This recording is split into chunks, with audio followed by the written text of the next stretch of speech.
Welcome back to this Moneycontrol live stream. You're watching Closing Bell with me, Nandita, Khemka. We started the day on a positive note. Soon after, we succumbed to profit taking, and now, of course, it is turning out to be an out-and-out day of consolidation, given the fact that the Nifty, in fact, has even slipped below that 25,800 mark. It's a triple-digit cut on the index, 120 odd points or so. So 0.5% cut on the Nifty and 0.5% cut on the Sensex as well, which is down somewhere around 400 points or thereabouts. In a way, the consolidation started yesterday itself, although we did clock in a 6th straight day of gains. But yesterday, in the second half, we saw the Nifty succumb to profit taking after clocking that 26,000 level on an intraday basis. And here on, start of the day was fairly quiet, and then, we slipped deep into the red. And now we are even below that 25,800 level. In terms of the mid-cap end of the markets, even here, we are seeing weakness, 0.4% kind of a cut coming in on the Nifty mid-cap index. The advanced decline ratio is also in favor of laggards, firmly in favor of laggards. 2:3, that's the advanced decline ratio. In fact, it's 1:2 at the juncture. 994 advances to 1884 laggards. In terms of sectors, it's just the metal and real estate pockets that are holding firm this afternoon. All of the other sectors are under profit taking. In fact, the likes of PSU banking index, IT, Pharma, all of these indices are trading in the red as we speak. In terms of the sector that is taking the maximum beating, it's FMCG, that's down 0.8%, and that was weighed down by HUL, that was among the top Nifty laggards. The numbers were in line with expectations, but I think some bit of profit taking happening there. IT, had a great day yesterday, but today, of course, it's down 0.3%. Autos have been seeing off days of late, and today as well, it's a 0.5% cut on the auto pack. Banking names are under pressure. Mind you, Nifty Bank Index hit a fresh high yesterday. But of course, now it is in the red, and so is the PSU banking pack. In fact, the Nifty Bank Index is down 0.7%. It has, slipped below that 58,000 level as well. For the week, most of the sectors are in the green. The likes of IT, because of yesterday's up move, we saw the Nifty IT gaining 3% for the week. PSU Bank Index closed second, up 2.5% for the week. Metals, because of the move it's seeing today, it's up 1.5% for the week. Even real estate pocket is in the green, and so is the Pharma pack. But for the week, FMCG autos are among the big laggards. Even the Nifty Bank Index, after today's profit-taking move, it is in the red for the weekend. For today, if you look at the individual movers, obviously metal pack is buoyant in trade. It is shining bright. So the likes of Hindalco and Alco are gaining, given the fact that aluminum prices on the LME have hit a fresh 52-week high. Because of that, you're seeing the likes of Hindalco and Alco gaining, and there were some comments coming in from Alcoa as well. So that also bodes well for the metal names. Bharti Airtel, ONGC, even ICICI Bank, which has been an underperformer despite the good move on the Nifty Bank Index, that is staging a comeback today. Shriram Finance has been doing well, it's among the gainers today. BEL, of course, after the clearance of the proposals by the Defence Acquisition Council worth 79,000 crore rupees, BEL is up somewhere around 1% or so. Nestle, despite the weakness in FMCG pack, is doing well, and the Pharma pack is, of course, deserves mention today. Sun Pharma, Dr. Reddy's, these are in the green, and so is Reliance Industries. So that's one end of the market. But that's one stock that is holding the market, providing some kind of support to the market on the downside as well. On the flip side, what's not doing well, are the likes of Cipla. Of course, there is a deal it has inked with US-based Eli Lilly, and because of that, although the deal is fairly positive according to analysts, the stock has run up quite a bit in the last 2 weeks. So analysts believe that it is already in the price and it is seeing some kind of profit taking after the recent up move. HUL continues to trade in the red. Max Healthcare, Ultratech Cement, and Kotak Mahindra Bank are the other laggards in trade. But on that note, let me bring on board our guest for this afternoon. Joining me is Nirav Chheda of Nirmal Bang. Nirav, lovely chatting with you. First of all, season's greetings. Wish you a very happy. But See, basically, for in terms of Nifty and Bank Nifty, a huge rally has come in. Where it started from 24,500 onwards. We saw yesterday 26,200 odd was hit on the futures, and post that some selling has come in. The overall trend is positive, and definitely buying on dips is something that we are advising to our clients as well. We expect Nifty to move up from here. There's also a research that we have done in-house about gold to Nifty ratio. So whenever this ratio hits 4 and above, Hmm. that means Nifty generally catches Hmm. up with the rally of gold. And that's why we believe further rally can be fueled in Nifty at least up till the 26,200 levels, probably above that as well. But yeah, we are positive on the Nifty. You can look to buy Nifty at current levels. Also, very good support around 25,700 levels. So you can keep a stop loss on the futures as 25,700 and go long on the Nifty. Bank Nifty has been the stronger of the two indices. It has also hit the all-time highs, and it has come down from there. It is retesting its breakout level. The breakout was around that 57,600 levels, and that has been retested. Expect Bank Nifty to become even more stronger from the next week onwards. So yeah, even on Bank Nifty, I think one can look to buy the index. You can keep a stop loss of 57,400 for longs on the futures, and expect 58,500 to 59,000 to come in very soon. All right, bullish tone when it comes to the Nifty Bank Index, but of course, today something that's really showing resilience is the metal basket, and that's being led by the non-ferrous end today. Aluminum makers like Hindalco, Nalco. These are some of the stocks that are gaining traction. Of course, the aluminium prices on LME have breached that $2,850 mark. Alcoa, in fact, rallied somewhere around 12% overnight, and the CEO made some comments that current prices and Midwest premium are fully covering the tariff impact. So that's a positive. And of course, in terms of the demand supply, dynamics as well, the smelter in Iceland has been put out of supply, and that's a temporary move, and that has affected production. So that's also another factor that's leading to such a rally in some of these aluminium stocks and aluminium prices on the whole. But given the fact that we've also seen quite a good run up in some of the ferrous metal pack, the likes of Tata Steel, JSW Steel, although over the last month or so, if you look at these stocks, they've cooled slightly. But in the last 3 to 4 months, metal stocks have done remarkably well, and that too at a time when the markets weren't doing all that well. So from the metal universe, which one would you tilt towards? The non-ferrous end or the ferrous end? And especially after today's move, how would you look at the likes of Hindalco, Nalco? Yeah. So yeah, you're right on that part that Hindalco, Nalco, and probably Vedanta, all of these stocks have witnessed good buying today, and they've held on. While the others, we've seen, they came up in intraday, but they've given up gains like Nifty. But one look at the metals as a whole. Definitely, they've bottomed out. Some of them have broken out above the all-time highs. The likes of Hindalco. We expect further buying to continue in Hindalco, Nalco, and Vedanta. But the others, Tata Steel, SAIL, the others also have very good charts, and we expect them to catch up. So, as a whole, if you looking at metals, I believe metals are here to stay. They are likely all to move up, and they can, probably, some can move up one day, and others can catch up on the next week or so. But yeah, all will move up together, and expect a good rally in the metals pack as a whole. If I have to name, a couple of stocks at this point, I'd be, looking at Hindalco from a long perspective. I believe 900, is something Hmm. that can come in Hindalco, and Tata Steel.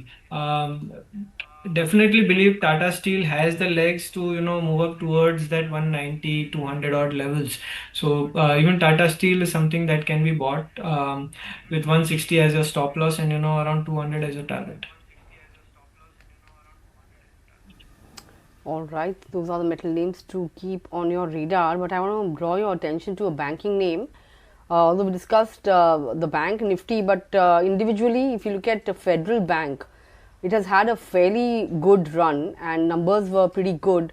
Clocked in a good rally after that, and then it hinted at a fundraise as well. So there was a deal coming, and in the run up to that, we've seen the stock, rallying quite a bit, 18 odd percent in the last month or so. And now, of course, there was news flow today that Blackstone will be buying minority stake in the company, and of course, the company or the bank will be issuing, preference, will be issuing warrants on a preferential basis to the Blackstone group, and they will be raising somewhere around 6,200 crore rupees via this. But given the fact that it has run up quite a bit, would you see the risk reward as unattractive, or would you say there is more upside, and perhaps even now could be a good time to get into it? See, this stock was in consolidation for more than a year, from August of last year, up till now. But today's, in fact, this week has been terrific for this stock, and definitely believe a breakout has come in, a long-term breakout has come in of the consolidation. Also, it is closing around its all-time highs, which is a very good sign. Volumes are there. So all these indicators do point to a further rally up to the 265 to 80 odd zone. Definitely one can look to add this stock, buy this stock fresh at current levels and on certain declines. I expect this stock to move up quite significantly from here. 215 is a very important support area, and that should be your stop loss for longs. But definitely go long in this. All right, go long. That's the call on a federal bank. But let's shift gears and talk about some of these pharma names as well. Dr. Reddy's Sun Pharma were fairly upbeat, and Dr. Reddy is also reporting numbers today. But Cipla is the one making the headlines, despite the fact that it has inked a deal with Eli Lilly for distributing and promoting its weight loss drug in India. We are seeing the stock take a tumble. I think it was the top Nifty laggard last time I checked, down somewhere around 3% or so. Yes, almost 4%. But the stock has already run up, I think, somewhere around 10% in the last 2 weeks. Uh, is this bout of profit taking a good opportunity to buy Cipla? And any thoughts about what are the next levels to watch out for on the higher side? Yeah. See, it looks like the pharma index as a whole is taking a break. Except for the APIs, these stocks have been under selling pressure for this week. Cipla had broken out briefly above the 1600 levels, but it has come down again. And closing below 1600 means, we still wait for a weekly breakout above the 1600 levels. So, even though the pattern is positive, I would suggest that if you want to buy Cipla, buy only above 1600 levels, or if it comes around that 1500 1480 levels. It has been in range of about 1500 to Hmm. 1600 for quite some time. So yeah, I mean, just wait on for some time, and above the breakout, a huge rally can come in up to that 1750 1800 levels. Okay, so those are the levels to get into the stock, but 16, 1700 on the upside cannot be ruled out as well. But let's talk about PTC India financials now. Numbers came out; they are pretty strong, and the stock did see a very, very stark reaction, 15 to 16% up on the stock. PTC India financials 14% up now. What do you do with this? Is it worth riding this up move, or how would you approach it? It's in a down, if you look at longer term charts, it's in a down move. Lower top, lower bottom formation is taking shape, and Hmm. it's near the resistance of around 170. I don't think this stock will move up that soon. It needs to complete its pattern. It can probably come down towards 150, 145 odd in the next couple of months. After that, you'll see good buying action coming in. But until then, I'm a bit skeptical of buying the stock at current levels. I'll be waiting for some downside. Okay, skeptical on this one, PTC India financials. But there's another stock that's been buzzing, on the back of volumes as well, and that's Saan Capital. Exited the FNO ban as well today. The stock has done fairly well. If you look at the weekly performance, I think it's up somewhere around 20%, if I'm not mistaken. How do you ride this stock? Is this the time to ride this one? I believe, after a long, long time, it's a long period, since 2020 onwards, this stock for the first time has broken out.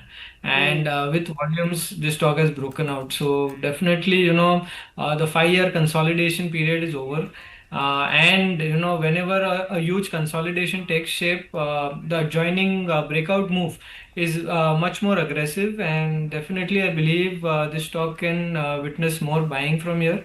It can move up quite aggressively up to the 250 to 75 odd zone from a near term point of view. So one can look to add the stock even at current levels and on some declines. Now the next near support area is around 160 odd.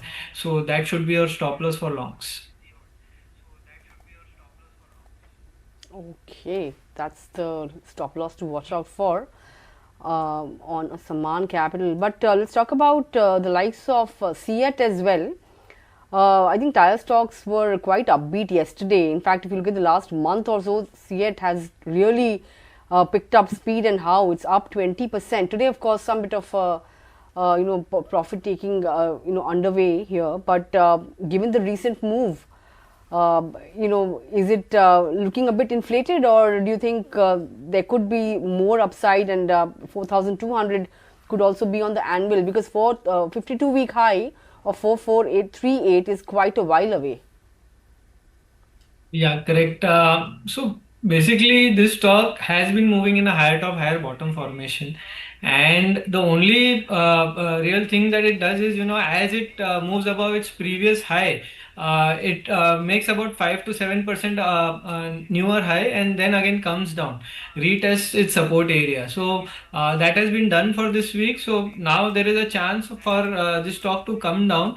There's a chance it will come down towards the 3,700 to 3,800 odd levels. Once it comes towards those levels, that is when you buy the stock again. It will give you very good returns from there on. But looking at the volume profile, do not go buying at this point of time, because very likely this is going to come down. Okay, not advisable to buy at the current juncture. It could come down. What about some of these EMS names like Dixon, Keynes? All of them have seen, they have been stuck in a downtrend, so to say. More so for Dixon. Just checking the 6 month chart as well. There as well, you're seeing, the stock give up quite a bit of, weight. So, would you say that the selling could be nearing its ends in some of these counters, especially Dixon? Not really. So basically, both of these stocks have made very similar patterns, and double top kind of a formation on both these stocks, and which is not very good. For Dixon, 1,800, 18,000 is where 18,400 is where double top kind of a formation has been made, and longer term indicators are also negative. So looks like more selling is going to come in for Dixon as well as Keynes. Dixon can probably come down, retest its recent bottom of around 14,000 odd. So yeah, if you're holding on to Dixon, it is a good time to exit and wait for those 14,000 levels to come in. Once it comes in, that is when you can buy a little. But at this point, looks like more selling is coming in. Even for Keynes, double top kind of a formation around 7,500 odd levels has been seen. Pattern is also negative. There's a negative divergence on the RSI on the longer term charts, very similar to Dixon. So believe that this stock can probably come in towards 5500 to 5600 levels. So at this point of time, both these stocks will be under pressure for the next week or so. Hmm. Okay. Expect more pressure for the likes of Dixon and Keynes for the coming week as well. But there's one stock that's doing well today, and that's Gravita. It has shown good traction in the last 2 weeks, double-digit gains. Last week as well, up 8% or so. Do you expect the stock to take off in a big way? It's at 1680 or so. Has seen quite a bit of a correction from 52-week highs as well. But has the catch up or has the reversal trade started in this counter? So basically, 1 year consolidation is almost over for this stock, and which is a good sign. However, for consolidation to finish, you need a breakout, and that breakout is above the 1800 level. So I'll be waiting for this stock to move above 1800 on a closing basis. Once it does, I'll be a buyer, but not before that. So at this point, I'll be, keeping the stock in the watch list. Once that breakout comes in, I believe this stock can go up towards 2500 levels. But until then, there is just wait and watch. Okay, it's a wait and watch on a Gravita. But let's talk about some of the defense names because of the Defense Acquisition Council clearing proposals worth 79,000 crore rupees. I could see BEL etc. They were a little upbeat in trade. Even Bharat Dynamics, for that matter, is doing well, up 1.5% or so. But over the last 5 days or month or so, BDL in particular, has had a volatile ride last 1 month too. It has been trying to make comebacks, but that hasn't really sustained. Would today's move be similar to all the other attempts to make a comeback? Yeah, very similar. So BDL is in a consolidation and breakout above 1600 only on a closing basis. Only then you will see, further buying up to 2000 levels. But until then, it is likely to remain in range of about 1600 on the upside and about 1450 on the downside. Don't see much, breakouts coming in very soon. Once that breakout comes in, only then look to buy the Hmm. stock. For BEL, I believe the overall chart is much more positive and expect this stock to move up towards 455, 460 odd levels. You can look to buy the stock even here. So yeah, if in the defense space, this looks like the best bet from a near-term point of view. 405. Hmm. This is a very good support area, and that should be a stop loss. Okay, 405 support area and BEL looking much better on the charts compared to a BDL. But just about 4 minutes to go for the markets to shut. For the coming week, any recommendations for our viewers? And even in terms of a BTST strategy, buy today, perhaps sell on Monday. Anything that's there on your radar for our viewers? Yeah. So basically, if you see the market, large caps are doing much better than small and mid caps. So most of the FNO names are doing well. I believe Concor is one stock which did briefly go above the 50-day moving average, but the volumes have been terrific in this stock and expect good buying to come in, even though it is closing below the 50-day moving average. But I believe this stock can move up, so one can look to buy the futures of this stock, and it can come up towards 565, 570 odd levels. That can be your target. You can keep a stop loss of 525. The second stock that I really like is from the IT space, which is Hmm. TCS. TCS is closing above the 50-day moving average after a long time. It can be looked at from a near-term point of view. I believe 3,150 is what this stock can get as your target. So you can keep that as a target on the futures, and keep a stop loss of around 3010 and go long. All right, Concord and TCS on the future side. Those are the recommendations coming in from Nirav. But Nirav, For the coming week, any thoughts as to where the Nifty can find resistance? Do you think 26,100, the recent swing high, that would act as a resistance? And do you think the possibility of that being crossed at all next week? Yeah, see, as per pattern, it should be crossed. I believe after 1 year consolidation, it is the right time to cross this level, probably go even higher, maybe 27,000 odd can come in. But yes, looks like it will be crossed above Hmm. in the coming week, and one can go long. All right, one can go long, and 26,104, just to be very precise, that was the recent swing high. There is a possibility of that being crossed as well. But with that, Nirav, would like to thank you for taking our time and joining in and sharing your thoughts with us. Always a pleasure, and I look forward to having you again on the show sometime soon. Sure, my pleasure too. Thank you. Thank you. Well, on that note, we just have about 2 minutes to go for the markets to shut shop. After giving up all those gains yesterday and after today's down move, we are poised to end the week on a very, very flat wicket. Hardly any 0.2% kind of a gain for the Nifty for the entire week. Yesterday, it looked like it's going to be a blockbuster week for the market, but of course, that was not to be. But before the market closed, very quickly, there were some signs of thaw emerging between India and US when it comes to trade talks with Commerce Minister saying that the talks are progressing well. But once again, we have fresh comments coming in from the Commerce and Trade Minister Piyush Goyal, who has said that India will not sign any trade deal in a hurry. And this was, of course, in reference to the ongoing talks in regards to the India-US trade deal. And also, he made it clear that India will not choose its trade partners according to the wishes of another country. Now, these comments were made in Berlin, Germany, and of course, he also said that India wants to view trade deals as signs of long-term partnerships which are based on mutual trust. So yes, there are signs of talks are progressing, but India, Mr. Goyal has made the stance very clear when it comes to the Indian side that we'll not be in a hurry to sign any kind of a deal.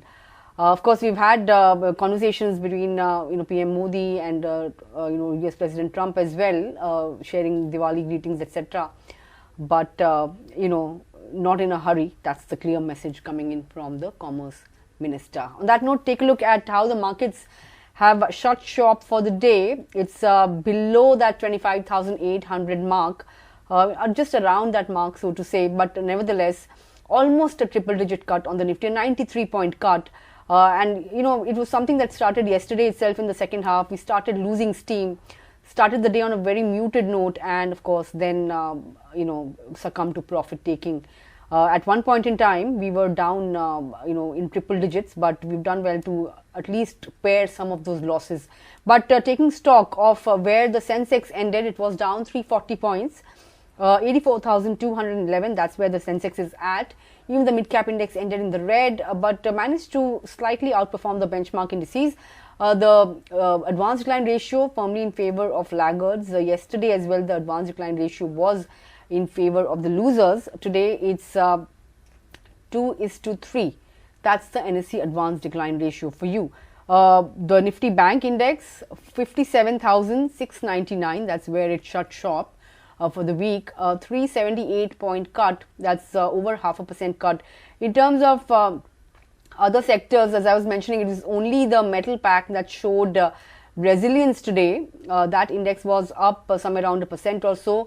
But towards the end of end of the day or end of trade, we saw the Nifty real estate pack managing to end the day in the green. The Nifty energy pack is just about flat, but still it is in the green. The big laggards for today, are the likes of PSU banks. They've been having a good run. Of course, looks like there's some kind of profit taking there. FMCG index was dragged down by an over 3% cut on shares of HUL. The Nifty Bank Index, of course, hit a fresh high yesterday, but gave up that 58,000 mark as well. So we are ending the week, down with the Nifty Bank below that 58,000 level. Pharma was another pocket that was in the red, and IT for the week is a big gainer, but today, of course, it ended in the red. In terms of the week-to-date moves, as I mentioned, IT saw a good day yesterday, 3% gains on the IT pack for the entire week. PSU Bank Index that has been, of course, outperforming, and that's up 2.5% for the week. And because of today's move, we are seeing a good 1.5% gain on the metal index for the week. Quickly taking you through some of the weekly movers then. On the Nifty, in terms of the gainers for the week, after today's move, it's Hindalco that's topping the charts. Shriram Finance has had a good run in recent past, and that stock is up 6% for the week. Infosys, Axis Bank, TCS, HCL Tech, of course, they are all big gainers for the week. And Reliance Industries, that has gained 2.5% for the week as well. The stock, did start doing well after its good second quarter numbers. And for the week, that stock is also up somewhere around 2.5%. On the losing side, we have Eternal, recently hit record highs, but it has been, coming under selling pressure on and off, 5% down on Eternal for the week. ICICI Bank, despite the Nifty Bank Index hitting record levels and other banking stocks doing well, ICICI Bank wasn't really participating, and there are some concerns when it comes to the second quarter numbers as well. So ICICI Bank among the big laggards this week. Hindustan Unilever, we saw weakness after yesterday's pop post numbers. It gave up gains, and today also 3% down. So that was a loser. Eicher Motors and some of the other names like Tata Consumer, Kotak Bank are among the laggards for the week. So all in all, flattish week. We were hoping for a good finish to a truncated week thanks to the moves that we saw rest of the days, but that was not to be. So a flat close, I think mildly in the positive for the Nifty. All right, to understand the setup going forward, let's bring on board our next guest then. Joining me is Sandeep Bagla, CEO of Trust Mutual Fund. Sandeep, lovely chatting with you as always, but first of all, would like to take this opportunity to wish you a very, very happy new year and a very profitable Samvat going forward, because the previous one didn't really have any fireworks, so to say, when it comes to the equity markets. What is your sense when it comes to Samvat 2082? Will there be some fireworks, and will it try to steal the spotlight from other asset classes like gold, for instance? The other precious metals were the outperformers for the year in terms of return generated, but one must understand that they are, in the larger scheme of things, they are not a significant part of anybody's portfolio. So while the portfolio allocations would have gone up, I think equities will form the larger part of the source of any returns for the funds in the next year also. So I see, being from a little fixed income background. Sure, go on. Yeah, sorry. So I'm saying, being with a little fixed income background, we are not geared for the extreme bullishness, but I think markets have consolidated well. I think there are signs that FIs have also come back. I think I take some relief from the fact that Jeremy Powell, the US Fed chairman, has said that they will not be aggressively reducing the balance sheet of the Fed, which means that there will be more money in the system, and whatever the system was thinking that the money will go out of the financial markets will not go out. So I think these are all positive signs. Of course, there are local factors which are positive as well. GST has been reduced, their taxes have been reduced, inflation has been low, and interest rates have been somewhat lower. Credit costs for banks are low. So I think all in all, if the stage is set for an economic recovery, it may take some time, but I think earnings should recover going forward, and markets should move in tandem with that expectations. So I'm not sure about fireworks, but definitely this Samvat should be better than the previous Samvat years.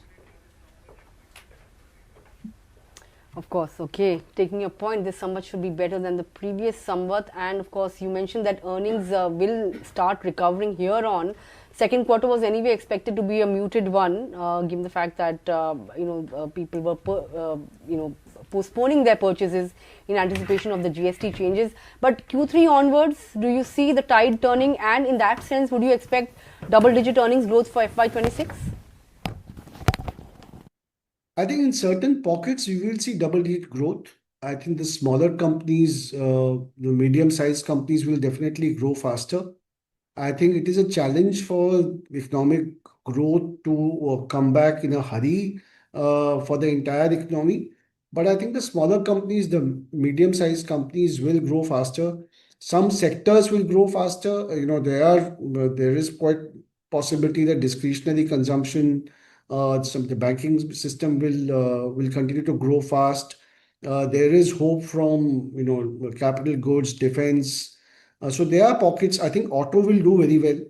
I think there was a lot of latent demand which has been triggered by the GST reduction. So I think auto ancillaries will do well. So I am not sure at the index level whether there will be double-digit growth in earnings, but for the small and mid cap, even at the index level, I think the earnings will be comfortably in double digits. All right. Okay. Earnings will be comfortably in double digits in some pockets for FY26. What's been your read through on some of these smaller banks? Big banks, of course, reported good numbers. Overall universe, how has your read through been for those numbers? And secondly, a lot of these smaller banks have seen a lot of global interest, right? The likes of RBL Bank. Today, of course, we had Federal Bank also announcing fundraise. They will be selling 10% minority stake to Blackstone. So what have you made of these smaller banks? Do you think one should look at some of these smaller names within the banking universe, or would you say that one should stick to the leaders?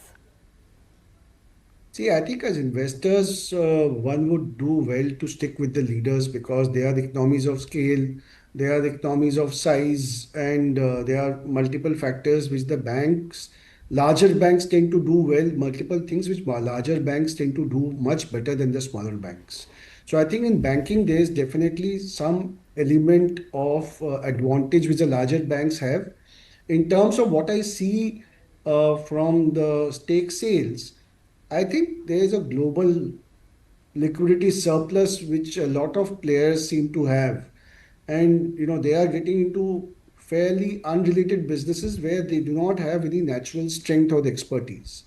So these are, some of them could be strategic, some of them could be pure investments. India is a fantastic growth story which is going to compound for the years to come.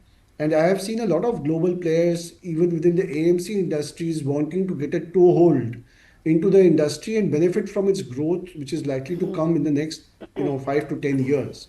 Now, these global players, one must understand, have a far longer time horizon than a normal Indian investor. So Indian investors should stay, I think, with the larger banks, probably with mutual funds. I think that is a better way to invest in the markets and participate in the growth. Because one may not have the same kind of patience and understanding of the smaller banks, the businesses that smaller banks run. Sure, stick to the leaders. That's the call when it comes to banks. But let's talk about the pharma and CDMO pocket as well. The US Biosecure Act, that gives India an edge over China as a CDMO destination. So how do you see that contributing to the runway for growth for some of these Indian contract manufacturers? Even if you look at Laurus Labs, the numbers are fairly good. The commentary was fairly good as well. So in the pharma pack, is CDMO the way to go? I completely agree with you, Nandita. I think CDMOs have a long runway of growth ahead of them. They are a bit like the IT industry a few years back, where they kept on growing for years to come and surprised everybody. I think we are very well integrated into the global supply chain, and we have some expertise in terms of production. So I think that space will continue to do well, and it's a continuously compounding story which will continue for a few years more to come. We at Trust Mutual Fund are bullish on the CDMO space. We are also bullish on domestic hospitals and not so much on the generic side. So I think CDMO has done very well, Okay. and I think will continue to do well for some more time to come. For quite some more time to come. It has a long runway for growth. All right, CDMO, that's got a long runway for growth. Just the last few couple of questions then, Sandeep. How have you been navigating this leg of the up move that we have seen the last 2-3 weeks? Because the bulls really picked up pace at the right time for them to join the festivities. How did you navigate? How did you resize your portfolio, so to say, in terms of sector rotation? Any sectors that you rotated out of, and any sectors that you made a fresh entry into? So we have been caught on the right foot as far as domestic consumption is concerned, as far as market platforms are concerned, as far as auto ancillaries are concerned. So we have been overweight in these sectors, and that they have done quite well. The CDMO space has also done quite well. I think the IT was a surprise in the last couple of days, and we are not very structurally bullish on the large IT companies. So I guess there will be times when markets will give us surprises. But overall, I think we have managed this upside quite well. Our performance ranks have also improved, and we have been able to capture most of the upside. Any sectors that you are particularly cautious on? No, not really. I think markets look quite good. I think the only caution is on some of the large caps which have slow growth and high valuations, like probably FMCG, where there's certain distinct change in the way consumers are displaying their preference for newer ways of delivery, newer types of products. So I think they seem to be in a situation where they will have to do a lot to change their basic style of functioning. So maybe stay away from FMCGs for the time being. All right, stay away from FMCG for the time being. That's a tactical call on FMCG. But with that, Sandeep, would like to thank you for taking out time and joining in. As always, look forward to more conversations in the future as well. Thank you, Nandita. Thank you so much. Thanks a lot. Well, on that note, just bringing on board my colleague Yatin then to discuss what really transpired in the markets this week, the truncated Diwali week, and of course the stocks that are on his radar. Let's also talk about that. But Yatin, it was supposed to be that big festive week with big gains, and that really was not the case. We've just about flattened out 0.4% or 0.3% kind of gain for the Nifty for the entire week, and that too after reclaiming that 26,100 mark on an intraday basis. But that's kind of fizzled out. We have seen some bit of profit kicking in after the festivities. People are taking some money off the table, it seems like. But the uptrend, most analysts believe is intact, and next week perhaps we could once again make a dash at that 26,100. What's your sense? So I think the markets are consolidating. 26,000 is probably a hurdle for the bulls. But I think earnings so far have been satisfactory. The festive season sales have been satisfactory. So there is no data point which suggests that we are in deep trouble. If you talk about earnings also so far which have come, be it banks, be it big boy Reliance Industries, everything has been on a positive side. So the market's probably consolidating, mid caps consolidating even more. I think as the result season progresses, we could see some price and volume action there as well.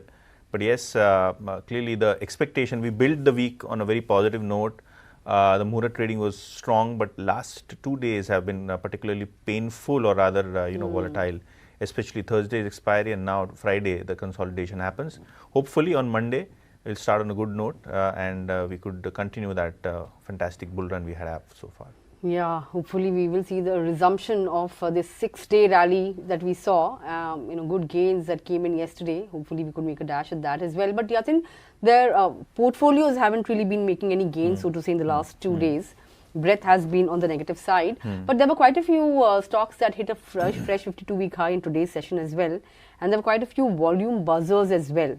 The likes of Saan Capital, for that matter, it exited the F&O ban, and it has hit a fresh 52-week high as well. But any other stocks that caught your attention from any sector that have been big movers today? If you talk about Shipping Corporation of India, that stock was up 9%, Credit Access, Grameen, Chola. In fact, a whole host of these NBFC stocks, including Utkarsh Small Finance Bank, saw 10 to 20% kind of moves. Gravita and Jain Resources Recycling, that is another stock which are in the recycling space. Both stocks doing well, 5-10% higher for that one. What was not doing well is Cipla. and clearly post that deal announcement, profit taking in the counter down 4%, CET down 4%, and also we had Jindal Saw that also saw almost a 4% decline coming in. All right, those are some of the movers and shakers, and of course we've already spoken about all the large cap names that have made big moves this week and that also were on the declining side. But let's take stock of some of the big movers today then, Cipla being the first one. Of course, Yatin did point out that the stock was down 4% after it announced a deal with Eli Lilly to promote and distribute its weight loss drug in India. Now, this diabetes drug, is sold by Eli Lilly under the brand name Mounjaro. Now, what Cipla will do is it will distribute and promote that brand, that product rather, in India under a second brand called Your Peak. And Eli Lilly is the one that would supply the drug to Cipla, manufacture it and supply it, and Cipla of course will be selling it here in India at a price that's equivalent to Mounjaro. Now, Your Peak will be priced at 3,500 rupees for the 2.5 mg dose and 4,375 for the 5 mg one. Now, India, of course, as we know, is a growing, major and growing market in diabetes drug due to its high prevalence and, of course, an increasing population as well, which is why analysts feel that and given the fact that Cipla will provide deeper penetration to Eli Lilly in terms of its weight loss drug, the deal is being seen as a positive by analysts. But, mind you, the stock has seen a 10% run up in the last 2 weeks in anticipation of this deal. So much of that is already priced in, and which is why analysts are saying although the deal is positive, but the upside on the stock of a Cipla will be limited here on. Just want to take stock of what brokerages are saying. Elara Capital, in fact Elara Securities, has said that the GLP-1 market may be around $1 billion or $1 billion plus in the next 4 years, and that's still an opportunity which has not been tapped very well in India. So that offers big opportunity going forward. And this weight loss drug, it could add as much as 3% to Cipla's domestic revenue and 1.5% to its EBITDA in the next 3 years. So that's the potential that this weight loss drug has for Cipla, which is why they believe it's positive, which is why Elara has a accumulate rating and a target price of 1670 rupees on the stock. Nuvama also believes that due to its robust distribution network, it can clock FY26 and FY27 sales to the tune of 360 crores or 370 crore for those 2 financial years, apart from gaining a lead in the semaglutide opportunity. Of course, GLP-1 market is lucrative, as I mentioned, because it is highly untapped and of course nascent, and major players are also waiting to launch semaglutide in India after the expiry in early FY27. So perhaps this GLP-1 could be the next big opportunity for generics like Cipla, etc. Given the fact that we have that Revlimid advantage that fades away in January 2026. So yes, GLP-1, that's the big opportunity, a $1 billion plus opportunity over the next 4 years or so. That's what brokerages believe. But most of the brokerages do have buy, accumulate kind of, and even hold kind of ratings with slightly higher target price. No big up move seen on the stock because this seems to be priced in right now. True, and Cipla on your screens there 4% down. But what was also down in trade was the likes of Colgate as well as HUL. Yesterday during the market hours, HUL came out with the numbers. Numbers were in line, but I think the commentary was still slightly defensive, especially to do with the GST transition. Colgate also, the volume growth was weak. In fact, there also we saw the impact of the GST transition. Now, we have Colgate wherein the revenues fell 6%, EBITDA also declined 6%, and the volume growth for Q2 was down nearly 8.5%, and this is one of the weakest performance in the last 3-4 quarters. In fact, Jefferies has cut the EPS estimates for Colgate by 4 to 5%, and the stock is trading at 40 times FY27 price to earning ratio, and probably the reason why we saw some profit taking in trade today. HUL also trades at almost 50 times FY27 earnings, and if you look at the price growth, that has remained almost in low single digit for first half. Also, you look at the ice cream business demerger, that will be aiding the margins, but on an overall basis, we could see some marketing spends which increase, and hence the gains would get set off to a certain extent. Trade conditions, according to the management, because of the GST transition, should normalize in the first week of November or first week of November onwards. So yes, that is the expectation. Most of the FMCG companies have been lagging growth for the past many quarters, But hopefully, the GST transition ends and the benefits start flowing to customers. Good monsoon, festive season should have a better second half versus the first half. All right, that was about HUL. I think the stock saw good 3.5% cut after inline set of numbers, and Colgate, as you mentioned, below estimate kind of numbers, and the stock, of course, was out of favor. But those were all the stocks that were on our radar this afternoon. But of course, we are ending this truncated Diwali week with meager gains. But let's hope that there is a resumption in this rally that snapped after 6 straight days of gains. And Monday onwards, perhaps the bulls will be back with fresh energy. I think they are just a little tired after the party that they have had recently. But Monday, we will be back with the market and all the other stocks, of course, that should be on your radar as well. Monday 9 a.m. is when we'll see you. Thanks a lot for watching. Have a great weekend and goodbye.